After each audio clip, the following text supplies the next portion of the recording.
This episode is proudly supported by OpenTable. Nearly 1/3 of diners are booking same day.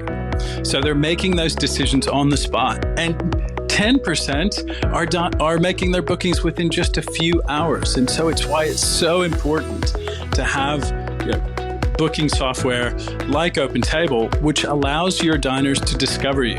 And so when restaurants are on platforms like OpenTable, they're much more likely to be discovered. We help diners to connect to restaurants. Ultimately, having technology, using technology, helps you to reattach to those diners. Experience the power of OpenTable. For an exclusive offer, visit restaurant.opentable.com.au/DITW. When the customer came to our kitchen and say how much they love our food and the food was amazing, that actually make my day, and whatever we have been doing is actually paid off. It's really interesting watching cities change and develop. Some planning is intentional. There's focus groups, there's city councillors making plans. Some things just seem to happen. And that's certainly been the case in the centre of Melbourne on the Bourke Street Hill, which over about the past 10 years has slowly transformed into a little Thai town. There are so many Thai restaurants, all doing different expressions of Thai cuisine.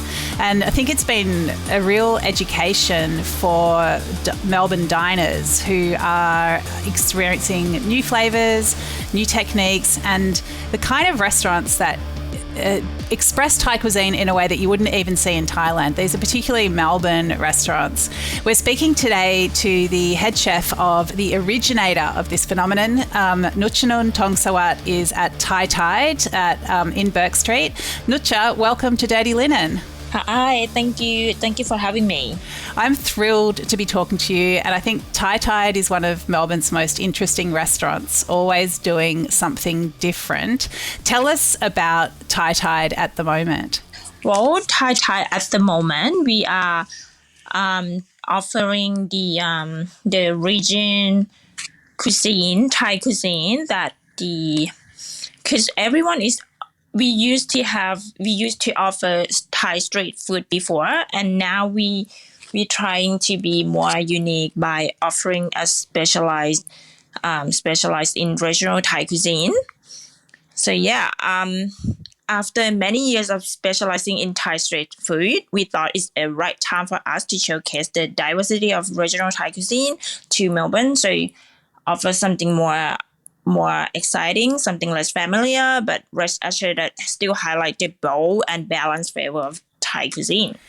So there's the people that work at Thai Tide come from all different parts of Thailand. Can you talk about how that feeds into the menu that you're doing there? Yeah, because our team member is actually came from many parts of Thailand, so we kind of come up with the dishes that the most popular or you hard to find in that area. So one of them is actually from I'm actually from the central part of Thailand. So I put some of my favorite dishes in that menu, and one of them is actually from northeastern and some from south. So we brainstorming and we get some ideas from them, and then we put those menu in our menu. I love it. And would someone, let's say from the south of Thailand, be trying something completely new when they taste this northeastern dish? Yeah. Well, for instance, we have like a stewed pork bellies that from southern part of Thailand. I love that dish so much. I had it when I went to Phuket, and then lucky me that one of the team member, they're from Phuket as well. So we kind of get the real recipe, the secret ingredient from them. So we make that dish according to the real person that lives in Phuket.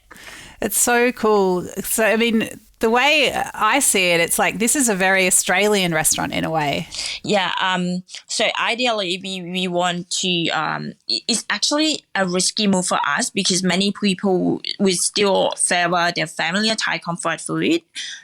Like some of our old customer would ask for the old Thai back then, like a seafood dishes. But yeah. But we stick to our gun and try to offer another side of Thai cuisine. Yeah, it's really exciting. So, Nutchanun, I'd love you to share your background in central Thailand. Tell us about life when you were a kid and how you got so embedded in the food world. Well, yeah, I'm actually from the Nakhon, which is a central part of Thailand, and my family is a. My family has my mom is a chef as well, and my family has a small Thai restaurant in Thailand. So I remember growing up watching my mom cooking every day. So when you were a kid, you have a lot of curiosities to ask your mom. So I kept asking my mom, why do you have to do this? Why you cook that way? Why do you have to do that? But the little I know that, or whatever I asked my mom, it was a technique that I'm actually using in my career right now. So yeah, luckily that my family is like have a passionate about cooking, and it's actually transferred to me automatically. What style of restaurant did your mum have when you were little?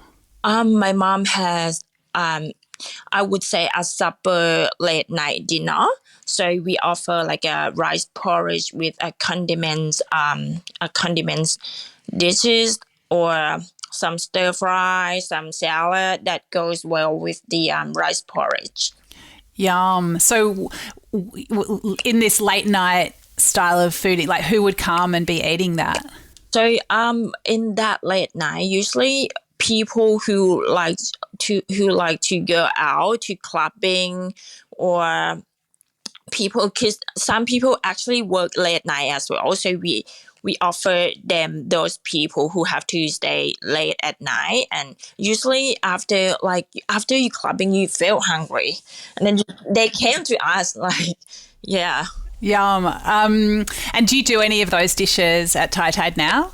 We actually did before at Thai. We offered some before at Thai because but not in our menu anymore.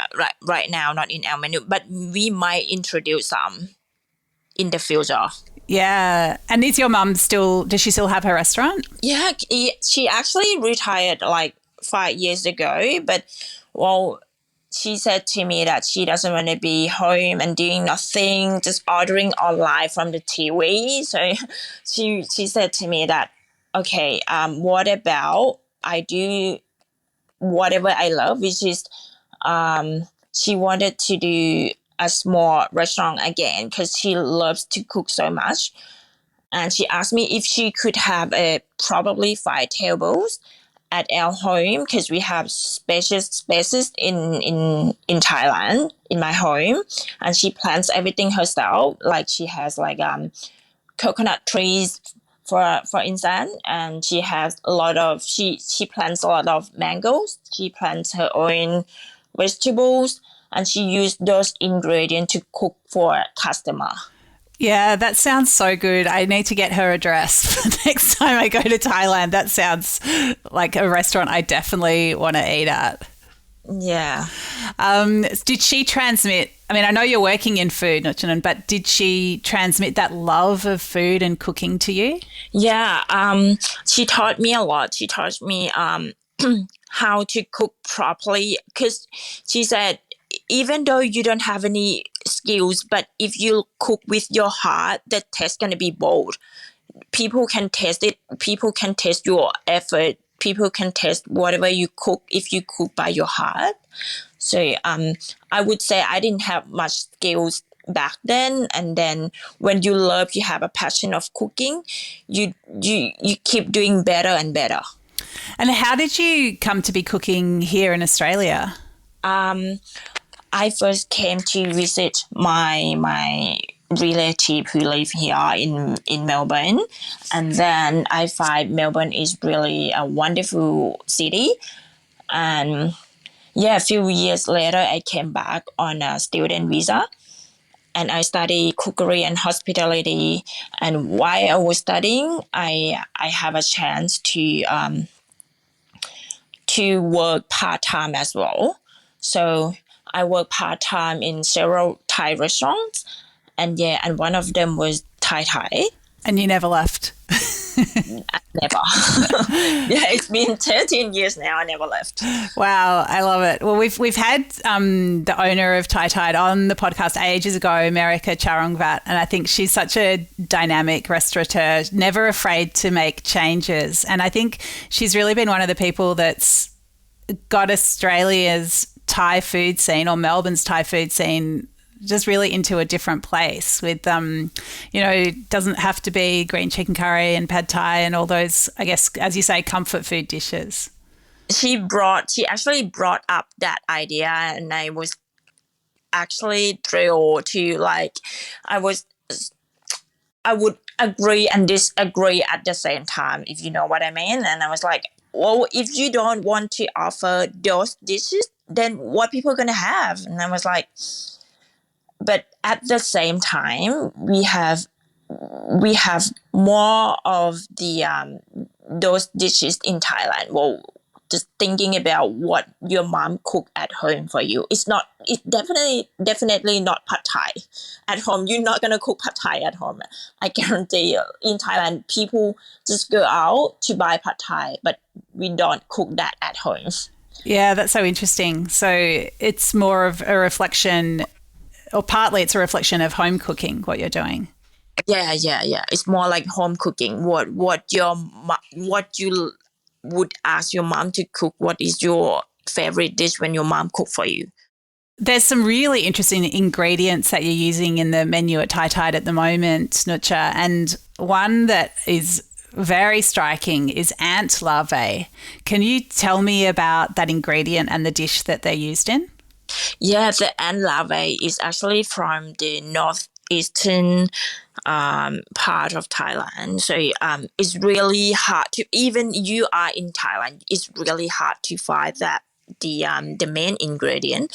So yeah, we get that inspiration from the one of our team member, because she said it's really popular in that area, but it's a lot of effort for that dish. So because you cannot just use coconut milk or water, just the normal water to make that dish, you need to get the extract from the ya nang leaf, which is only grow in the that part only. So you get the extract from them, and then you make the soup with the sticky rice as well. You put some sticky rice, you put some chili, some shallots, some garlic, and the main one is the dill to make the flavor is really bold and rich. It's really rich, and it's sort of really clean and bright as well. Yeah, and after you taste it, you can feel the heat inside you. Like, it's kind of spicy, but it happy spiciness. I don't know how to say it, but yeah. It's so complex and deep and transporting. And I mean, the ant larvae themselves, they're like these little white little squiggles, and they're they don't have a strong flavour to my, in my experience, but they've got this sort of creamy bite to them. Yeah, that feeling, like a creamy, and with the rich flavour of the soup, it's actually combined well together. Yeah, it's so good. And then there's another dish I'd love you to talk about, which I understand is Royal Thai cuisine. It's the yum tawai. Can you tell me about that one? Yeah, the yum tawai is actually the from Royal Central. They serve they used to serve in the Royal in back then in Thailand. And yeah, the creamy sauce red curry that I made from the dry chili, I made from a lot of herbs, and then I pound it together, and then with the vegetable, we boil it with the coconut milk.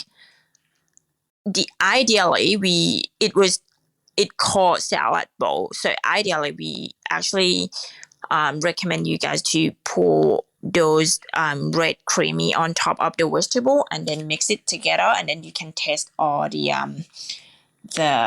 sauce and the vegetable. But some people just dipping with our sauce, which is it's not wrong to do that, but yeah. Well, thanks for saying that because I did it wrong. So. It's actually not wrong way to do it, but yeah, you can taste it as well. It was also because I got some roti and I was dipping the roti in the red curry as well. That was so yummy too. Because some of the customer actually order just only the sauce by itself, and they would order the roti to dip with that sauce as well. Okay, and that's allowed. Yeah.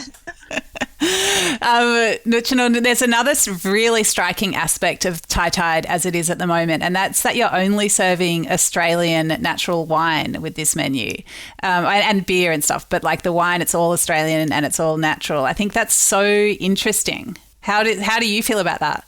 Yeah.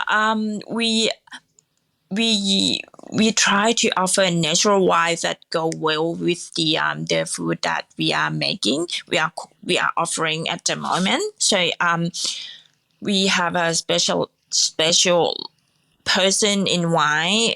So I cook them some food, and they would test it, and then they would say, okay, this wine paired with this food is the best.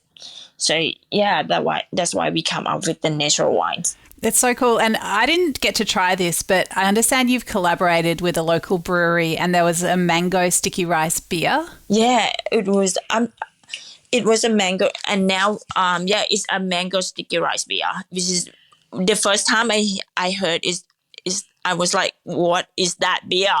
What its taste would be? And then I tasted, and it's actually you can somehow you can taste the feeling of the mango sticky rice. Wow, it just sounds so cool. So, I mean, what does it feel like you've been at Thai Tide for ages. Like, what does it feel like to watch that strip around you develop and all these other Thai restaurants come into the hood? Well, I'm actually, I would say, because I've been with Thai for so long, and I would say back then we don't have many Thai restaurants around us, but now I'm actually glad that we have a lot of neighbors, so that would show that Australian people love Thai food so much, and but we are actually take a risk to offer something different from the from neighbors, because we used to offer whatever they offered before, but now we are trying to be more unique. And that's really interesting. It is but yeah, I mean you have to, I guess, be an originator and stand out from the crowd. Yeah, interesting. I mean, would you say that you're attracting different customers from some of your neighbours? We are actually welcoming everyone, but I would say that some people actually they value differently. So some people value portion size. Some people value the effort of cooking. Some people value of the quality of food. So I would say that we are welcoming every one of them, but we want to attract the people that have a passionate about food.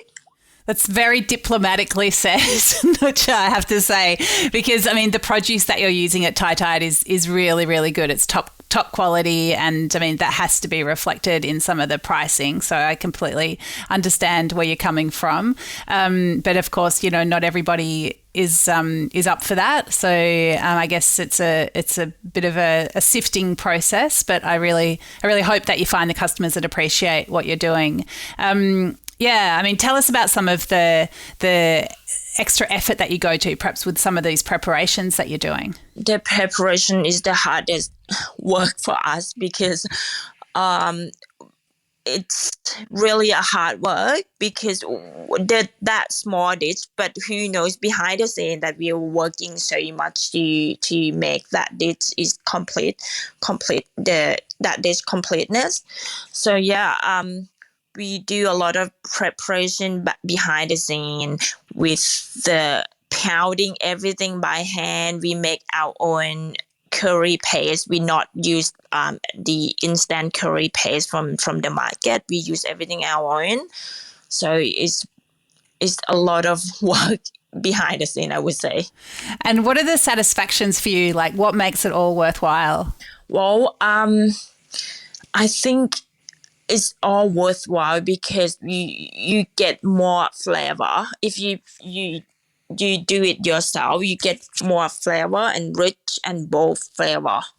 And what about the response that you get? Like, does that, put a smile on your face? Yeah, because when the customer came to our kitchen and say how much they love our food and the food was amazing, that actually make my day. And everyone that is actually a paid off whatever we have been doing in the past, and then we can see the customer that love our food is actually paid off because we are actually we try to use the best quality from local suppliers, such as the vegetable from Natura or the meat from gamekeepers or even seafood from Ocean Made. I would say that it's actually, to be honest, it's more cost for us, but we want to offer the best quality for our customer. Yeah, well, personally, I think it really comes through. It's just really such an exciting menu, and I know you change it all the time, but such exciting food and, I learned so much from just being introduced to different dishes from different regions and ingredients that I don't think you can find anywhere else in Melbourne, as well as, you know, that great local produce. So, I can't wait to watch more people get excited about this restaurant, Nutcha. Yeah, thank you so much. Well, it's great to have a chat to you today. Thanks for giving us your time and, go back and create some more deliciousness for us. I hope you're coming back soon because we are launching a new menu next week. So there are a lot more new dishes that I would love people to try now. Yeah, definitely. I'm definitely coming back. Well, I was chatting to America and she was saying that the menu's designed that you could never explore it all in one go. So it's a good trick. I'm happy to be seduced by that. Thank you so much. All right, chat soon. This is Dirty Linen, and I'm Dani Valent.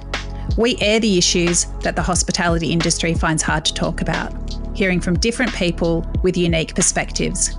We want to hear from you as well. If you have something that needs to be said about a topic, get in touch so we can include your perspective. Contact us at dirtylinen@deepintheweeds.com.au or hit us up on Insta @Dirty Linen Podcast. We can't wait to hear from you.